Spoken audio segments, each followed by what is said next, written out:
सड़े हुए कचरे पे महंगे परफ्यूम छिड़कने से भी उसकी बदबू जाती नहीं। यानी कि सड़े हुए कचरे पे हम कितना भी महंगे से महंगे परफ्यूम की छिड़काव करें, कभी भी उस कचरे से परफ्यूम की खुशबू आ नहीं सकती। जितना ज्यादा उस कचरे पे हम परफ्यूम की छिड़काव करेंगे, उससे आने वाली जो खुशबू होगी वो इतने ज्यादा विषैली होगी कि ना वो कचरे की खुशबू रह जाएगी, ना ही वो परफ्यूम की खुशबू रह जाएगी, बल्कि जो नई खुशबू उससे आ रही होगी वो इतना ज्यादा गंदा होगी कि वो कैंसर की तरह काम कर सकती है। जब भी हम कहा करते हैं कि पॉजिटिव सोचा करो, पॉजिटिव थिंकिंग रखो, कुछ भी गलत नहीं सोचना है, नहीं गलत बोलना है, यानी कि हमेशा हम पॉजिटिव बातें करेंगे, हमेशा हम पॉजिटिव रहेंगे। ये वो जहर होती है इंसानों के लिए जो हजारों सालों से इंसान को सिर्फ परेशान कर रही है।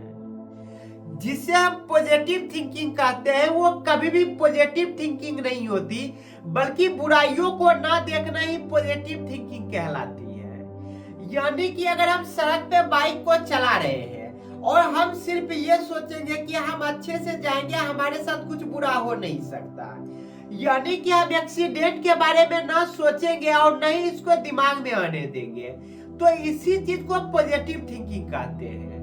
जबकि रियलिटी ये होती है कि अगर हम सड़क पे जा रहे हैं बाइक को लेके, तो जितना चांस होता है कि हम अच्छे से अपने सफर को पूरा करेंगे, उतना ही चांस होता है कि हम उस सफर में एक्सीडेंट भी कर सकते हैं। यानी सच्चाई को ना देखना ही आजकल लोगों का कहना होता है कि पॉजिटिव थिंकिंग कहते हैं।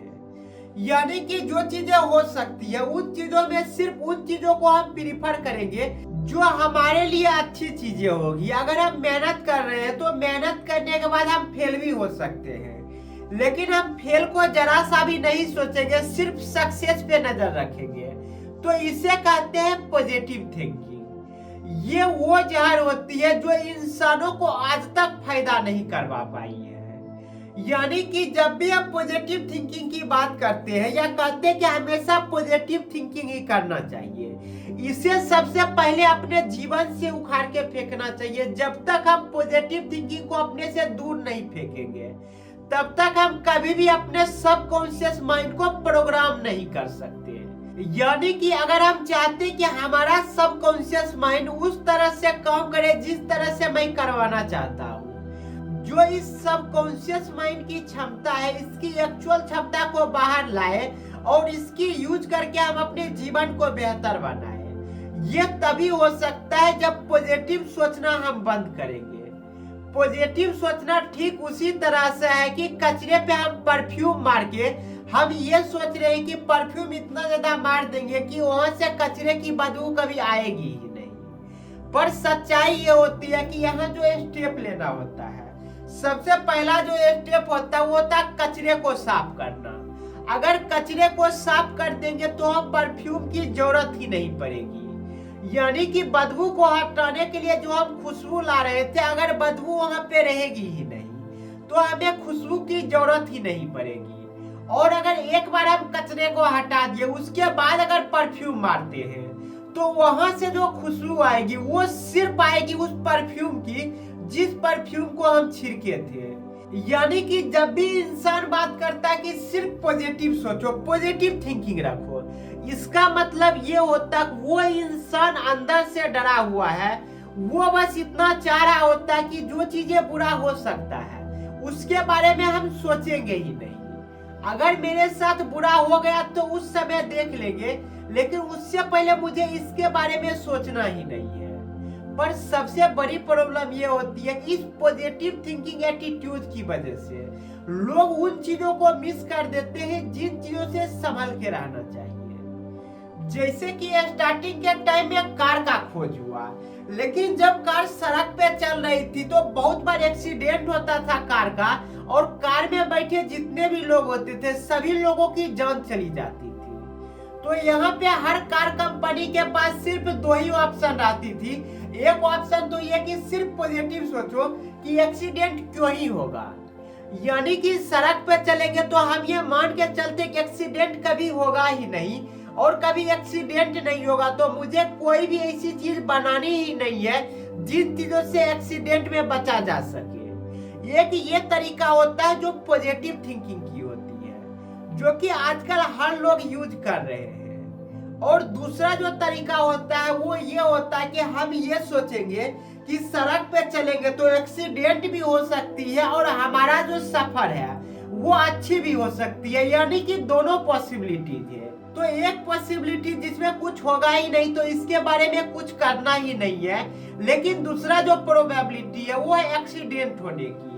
तो इस पे जब साइंटिस्ट ने काम किया, जब इंजीनियर ने काम किया, तब पहली बार इंट्रोड्यूस किया गया कार में एयर बैग।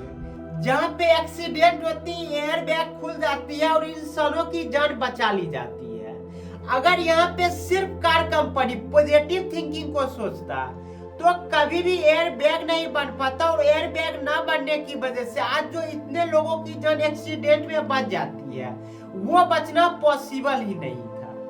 तो ये होती है कि अगर सिर्फ हम पॉजिटिव थिंकिंग को देखते हैं तो वो ऐसी चीज होती है जो सिर्फ इंसानों को बर्बाद करती है। पर यहाँ पे एक सबसे बड़ी सवाल ये आती है कि लोगों का कहना होता है कि अगर हम पॉजिटिव थिंकिंग नहीं करेंगे तो जिंदगी में हम कुछ कर ही नहीं पाएंगे। तो ये ठीक उसी तरह से है जैसे घर की नींव में दीमक लगी हो, पर अगर हम दीमक को देख लिए तो कभी भी अपने घर को बना नहीं सकते। जिस आलीशान घर को बनाना चाहते हैं उस घर का कंस्ट्रक्शन कभी भी हम शुरू ही नहीं कर सकते, क्योंकि हमें पहले से ही पता चल चुकी है कि घर के नींव में दीमक लगी हुई है।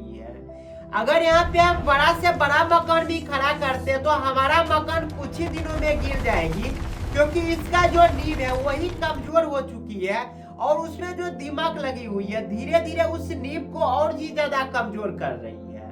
अगर यहाँ पे कोई पॉजिटिव सोचता है तो उसका ये कहना होता है कि घर की नींव को हम देखें ही क्यों, यानी कि जो चीजें सड़ रही है, जो चीजें खराब हो रही है, हम उसको देखेंगे ही नहीं। हमें सिर्फ ये देखना है कि इस नींव के ऊपर जो हम महल बनाएंगे हमें अपने माइंड में सिर्फ उस महल को रखना है और उस काम को करना है।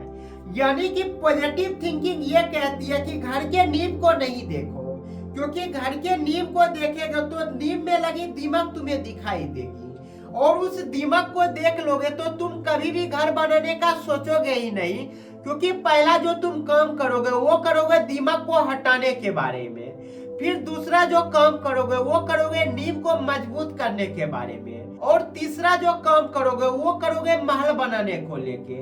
यानी कि 2 स्टेप तुम्हें ज्यादा लगेगी। इससे अच्छा कि तुम सिर्फ पॉजिटिव थिंकिंग सोचो और ये सोचो कि इस पे जो भी घर बनाएंगे वो कभी गिरेगा ही नहीं। और हम क्या करते हैं कि उस कच्ची नींव पे अपने महलों को खड़ा करते हैं, लेकिन हम देखते हैं कि जैसे ही महल बड़ी होती है तो वो सडनली गिर जाती है, और फिर उस समय लगता है कि इतनी पॉजिटिव सोच रहे थे तो फिर मेरे साथ गलत क्यों हो गया।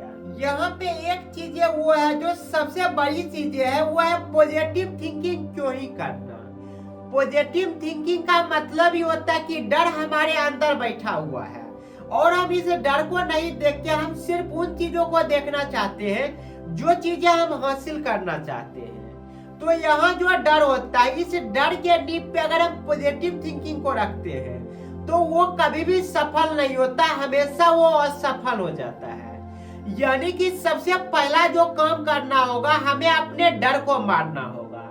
जब तक हम अपने डर को नहीं मारेंगे तब तक हम कितनी भी पॉजिटिव थिंकिंग कर ले, लाइफ में कुछ चेंज नहीं होगा, क्योंकि हमारा जो बुनियाद है सबकॉन्शियस माइंड का, वो हमेशा डर पे बैठा हुआ है, और डर पे बैठ के कभी भी कोई इंसान साहस का काम कर ही नहीं सकता। इसे समझने के लिए सबसे पहले हमें एक राजा और जहर की कहानी को समझना होगा, तभी जाके हम समझ सकते हैं कि कैसे ये चीजें काम करती है, कैसे हम अपने डर को भगा सकते हैं। अगर हम अपने डर को भगा दिए तो हमें पॉजिटिव सोचना ही नहीं पड़ेगा, क्योंकि जो चीजें बचेगी वो चीजें हमेशा पॉजिटिव ही रहेगी, और जब चीजें पॉजिटिव रहेगी तो हम उसके बारे में सोचेंगे या नहीं सोचेंगे, या फिर जो चीजें हो रही होगी वो चीजें हमेशा पॉजिटिव ही हो रही होगी, क्योंकि जो चीज हमारे अंदर है वही चीजें तो बाहर आ रही होगी। तो एक समय था जब एक राजा हुआ करता था, उससे हमेशा एक डर लगा रहता था कि उसकी जो पड़ोस की राजा है उसका जो नजर है इसके राजमहल पे और इसके राज्यों पे हुआ करता था।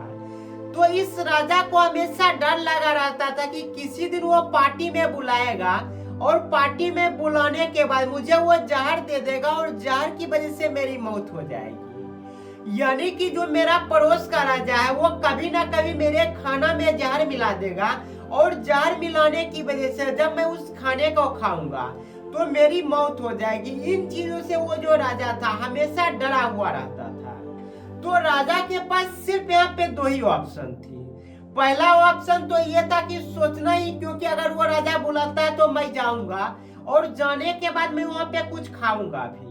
तो इन चीजों की वजह से वो जहर से तो बच सकता था, लेकिन इन चीजों की वजह से उसके राज में उसकी इतनी बदनामी होती कि वहां पे सब ये कहता कि मेरा राजा इतना डरपोक है कि पड़ोसी के राजा के दावत पे भी नहीं जाता।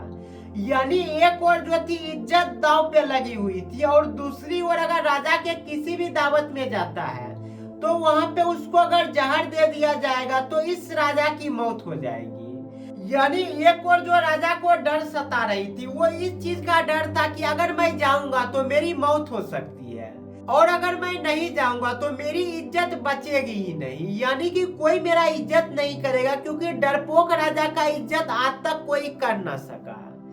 तो राजा के पास जो पहला ऑप्शन था वो यही ऑप्शन था कि इज्जत को दांव पे लगा देते हैं, यानी कि मतलब ही नहीं है कि लोग क्या कहेंगे। और दूसरी चीज ये कि कोई भी राजा मुझे कहीं पे भी दावत में बुलाएगा तो मैं उसमें नहीं जाऊंगा, क्योंकि हो सकता है कि मेरे खाने में वो जहर को मिलवा दे।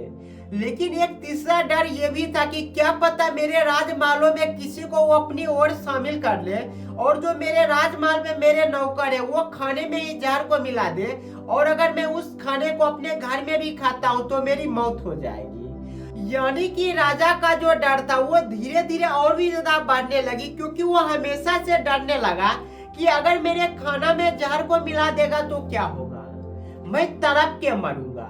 तो यहाँ पे आप देख सकते हैं कि ये जो राजा है टाइम के साथ साथ कितना डरने लगा है।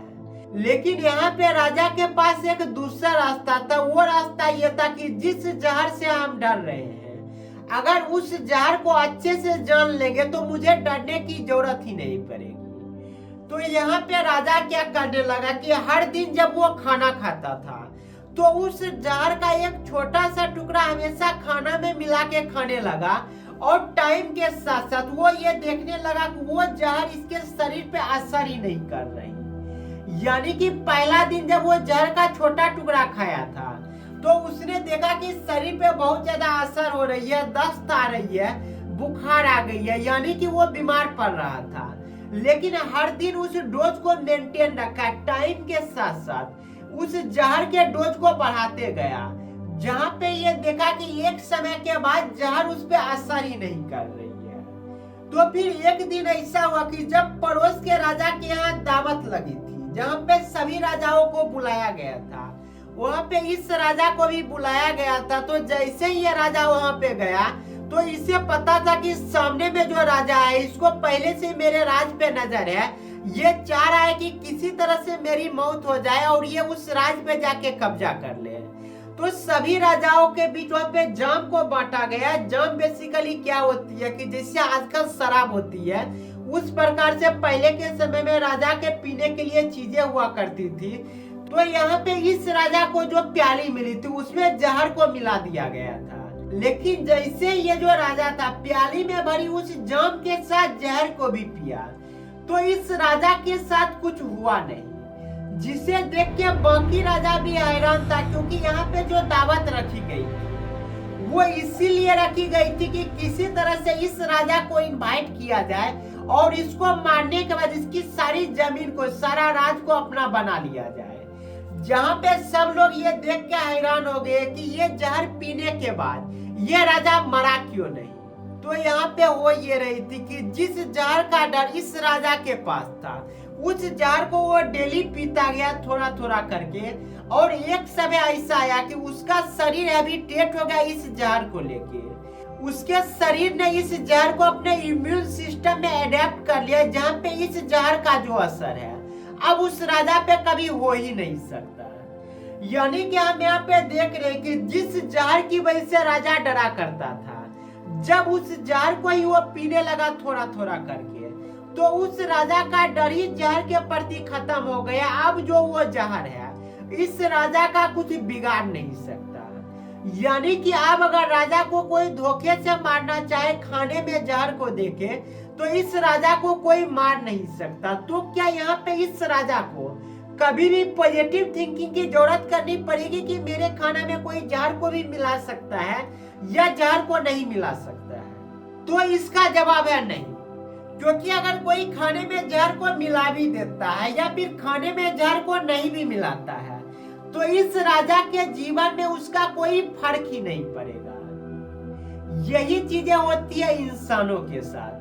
इंसान हमेशा डरा रहता है कि मेरे साथ कभी भी कुछ भी गलत हो सकता है, इसलिए वो हमेशा ये सोच रहा होता है कि जो चीजें मेरे साथ गलत होगी मैं उसके बारे में सोचूंगा ही नहीं। और इस गलत ना सोचने की एटीट्यूड की वजह से ये कभी भी प्रिपेयर ही नहीं होता अपने खराब वक्त के लिए। यानी कि जब भी सोचा करते कि मेरे साथ क्यों ही बुरा होगा, मेरे साथ हमेशा जो होगा अच्छा ही होगा, तो हम कभी भी खुद को तैयार नहीं करते उन दिनों के लिए जिन दिनों में मेरे साथ गलत होगा। तो जैसे ही वो टाइम आती है तो इंसान पूरी तरह से टूट के बिखर जाता है, उसे समझ नहीं आता कि मेरे साथ ये क्या हो रहा है। तो यहाँ पे अभी जो राजा की कहानी सुने, हो सकता है कि आपको ऐसा लग रहा होगा कि ये चीजें सिर्फ कहने के लिए होती है। कैसे अगर कोई थोड़ा थोड़ा जहर को खाएगा तो उसके अंदर जहर के प्रति भी इम्यून सिस्टम बन जाएगी, जहाँ पे वो जहर उस पर असर नहीं करेगी। तो इन चीजों को आप ऐसे भी समझ सकते हैं कि आप याद करिए 2019 में कैसे एक वायरस आई थी जो पूरी दुनिया को परेशान कर गई थी, जिसका नाम था कोरोना। यानी कि कोविड-19 की बात कर रहे हैं, जहाँ पे आप देख रहे थे कि लोग कितना कोशिश कर रहे थे इस वायरस से बचने के लिए, इस महामारी से बचने के लिए। हाथों को सैनिटाइज करते थे, मुंह में मास्क लगाते थे। ये चीजें जितनी भी चीजें थी, ये चीजें थी प्रिवेंट होने की कि किस प्रकार से कोरोना के इन्फेक्शन से बचा जाए। यानी कि कोरोना से लोग भाग रहे थे, मास्क लगा के भाग रहे थे, आइसोलेट होके बच रहे थे। ये जितनी भी चीजें आती है, ये सारी चीजें पॉजिटिव थिंकिंग के अंदर आती है कि अगर किसी को कोरोना हो गया तो उससे दूरी बना लेंगे, उससे बच के रहेंगे, हमेशा मास्क लगा लेंगे। इन चीजों को दूसरी भाषा में हम सिर्फ भागना कहते हैं, या हमारे अंदर एक डर बैठा हुआ है कि अगर हम इसके कांटेक्ट में आएंगे तो कोरोना मुझे भी हो जाएगी, मैं भी इन्फेक्टेड हो जाऊंगा। तो यहाँ पे दूसरा रास्ता क्या बचता है कि जो वो वायरस होती है उस वायरस को कलेक्ट करे और उसको थोड़ा कमजोर कर दे, इतना कमजोर कर दे कि उसके अंदर अब ज्यादा क्षमता नहीं रह जाएगी कुछ भी करने की, और वो जो कमजोर वायरस है उसे अपने बॉडी में इंजेक्ट कर ले, जिसे हम कहते हैं वैक्सीन। वैक्सीन बेसिकली क्या होती है कि जिस वायरस से हमें बचना होता है इन द फ्यूचर, उस वायरस को पहले ही हम अपने शरीर में डाल लेते हैं। इससे होता क्या है कि वो जो वायरस होती है वो इतना कमजोर होती है कि हमारे शरीर पे वो अटैक करे उससे पहले ही हमारा जो शरीर होता है वो पहचान लेता है कि ये हमारे शरीर के लिए खतरा हो सकता है। तो हमारे शरीर का जो इम्यून सिस्टम है उससे बचने के लिए उसका एंटीबॉडी तैयार करता है, और जिन चीजों की वजह से शरीर धीरे धीरे हैबिटेट होने लगती है कि कैसे इस वायरस से बचा जाए। और एक समय ऐसा आता है कि अगर हम उस वायरस से इन्फेक्टेड भी हो जाते हैं तो हमारे शरीर के अंदर पहले से इम्यून सिस्टम होती है जो डिटेक्ट कर लेती है कि ये वायरस है और इससे कैसे बचना है। यानी कि वायरस से बचने का एक ही तरीका होता है कि वायरस को हम अपने शरीर में इंजेक्ट कर ले, और एक बार इन चीजों को शरीर में इंजेक्ट कर लिए तो हमें कभी भी इससे भागना नहीं पड़ेगा, क्योंकि वो वायरस आ भी गया तो हमारा कुछ बिगाड़ नहीं पाएगा। तो ये चीजें होती है असली सॉल्यूशन, न कि सिर्फ ये सोचना कि मुझे कोरोना होगा ही क्यों, मेरे अंदर वायरस आएगा ही क्यों। पर जब हम इस अप्रोच के साथ नहीं चलते, हम इसकी सारी पॉसिबिलिटीज को देखते हैं, तो इन सारी पॉसिबिलिटीज को देखने के बाद सबसे बेस्ट जो सॉल्यूशन होता है वो ये होता है कि जिस डर से हम जी रहे हैं उस डर को अच्छे से जान ले। अगर उस डर को हम अच्छे से जान लिए तो उसके बाद जो बचेगी वो सिर्फ साहस ही बचेगी, और सिर्फ वो चीजें बचेगी जो हमें चाहिए। तो आपको करना सिर्फ इतना है कि आप अपने जीवन में सोचिए कि आपके साथ कितना बुरा हो सकता है। हर पॉसिबिलिटीज को सोच के देखिए। अगर आपको लग रहा है कि आप स्टडी कर रहे हैं, आप किसी एग्जाम के लिए तैयारी कर रहे हैं या फिर किसी नौकरी की तैयारी कर रहे हैं जहां आपको डर लगा हुआ कि आप उसमें फेल कर सकते हैं, तो आप इस चीज को इमेजिन कर ही लीजिए कि आप फेल कर चुके हैं। आप फील करके देखिए कि जब आप फेल कर गए तो आपके अंदर कैसी फीलिंग आ रही है, आप क्या महसूस कर रहे हैं। जब आप इन चीजों को महसूस करते हैं तो धीरे धीरे आपके अंदर से जो वो डर है, वो डर पूरी तरह से खत्म हो जाएगी। उसके बाद जो आपके पास बचेगी वो सिर्फ साहस बचेगी और सिर्फ पॉजिटिव थिंकिंग बचेगी। यानी कि निगेटिव थिंकिंग को बिना समझे सिर्फ पॉजिटिव थिंकिंग को सोचेंगे तो वो चीजें इंसान के लिए कैंसर का काम करती है। जैसे कि कोई एक इंसान होता है जो बिजनेस शुरू करना चाहता है, लेकिन उसे डर है कि अगर मैं बिजनेस शुरू करूंगा तो मेरा बिजनेस कहीं डूब गया तो क्या होगा। दूसरा चीज ये होती है कि एक पॉजिटिव थिंकिंग कि बिजनेस शुरू करते हैं, डूबेगा कैसे, डूबने के बारे में मुझे सोचना ही नहीं है। पर जिस दिन वो बिजनेस डूबती है इंसान पूरी तरह से बर्बाद हो जाता है। तो आपको यहाँ पे सबसे पहले करना क्या है कि अगर आपको लग रहा है कि मैं बिजनेस को खोलूंगा और क्या पता बिजनेस डूब ही जाए, तो आपको ये फील करना है कि आपकी बिजनेस पूरी तरह से डूब ही गई है। तो डूबने के बाद आप क्या महसूस कर रहे हैं, उन चीजों को सोचिए, उन चीजों को फील करिए। जब बार बार आप अपने फेलियर को फील करेंगे, आप फेलियर से घबराएंगे नहीं, बल्कि फेल होने के बाद जो आप महसूस करेंगे उन चीजों को अगर बार बार महसूस कर लिए तो आपके अंदर जो ताकत आएगी ये वो ताकत रहेगी जो आपको वो चीजें दिला देगी जो चीजें आप पाना चाहते हैं। तो ये पहला स्टेप है जहां पे आप अपने सबकॉन्शियस माइंड को प्रोग्राम करने से पहले अपने सबकॉन्शियस माइंड को क्लीन कीजिए। जैसे कि कचरे की बदबू को हटाना है तो पहला स्टेप ये होता है कचरे को हटाना। उसी तरह से अगर मुझे अपने सबकॉन्शियस माइंड को रिप्रोग्राम करना है तो जब आप सोने के लिए जाएंगे तो आंखें को बंद करिए और आप हर उस चीज को सोचिए जो चीजें आप सोच सकते हैं कि आपके साथ कितना बुरा हो सकता है। पॉजिटिव बिल्कुल भी नहीं सोचना है, आपको सिर्फ निगेटिव सोचना है कि कितना ज्यादा आप निगेटिव सोच सकते हैं। इवेंट कि आप सबसे ज्यादा निगेटिव भी दुनिया में नहीं सोच सकते, क्योंकि जितना ज्यादा आप निगेटिव सोचेंगे उसके बाद भी कुछ ना कुछ चीजें ऐसी बची रहेगी जो आपके निगेटिव से भी ज्यादा निगेटिव होगी। तो इसका तात्पर्य ये होता है कि आप निगेटिव भी पूरी तरह से सोच नहीं सकते, और निगेटिव पूरी तरह से सोच नहीं सकते तो इसका एक ही मतलब होता है कि आप पॉजिटिव भी पूरी तरह से सोच नहीं सकते। तो सबसे पहला जो स्टेप होता है वो यही होता है कि जिन चीजों से आप डरा करते हैं उस डर को आप फील करिए, उस डर को महसूस करिए। डर से भागना कोई सॉल्यूशन नहीं होता, बल्कि डर की जब सामना करते हैं तो डर की जब सामना करते हैं तो जब भी हम डर का सामना करते हैं तो हमेशा डर खुद ब खुद ही मर जाती है। यानी कि डर को समझते नहीं तो डर से भागना पड़ता है, पॉजिटिव थिंकिंग करनी पड़ती है। पर डर को अगर हम समझ जाते हैं, डर को अगर महसूस कर लेते हैं, फिर वो डर रह ही नहीं जाती है। जो बचती है वो चीजें बचती है जो आपको जिंदगी में वो चीजें दिला देगी जिन चीजों की आप चाहत रखते हैं।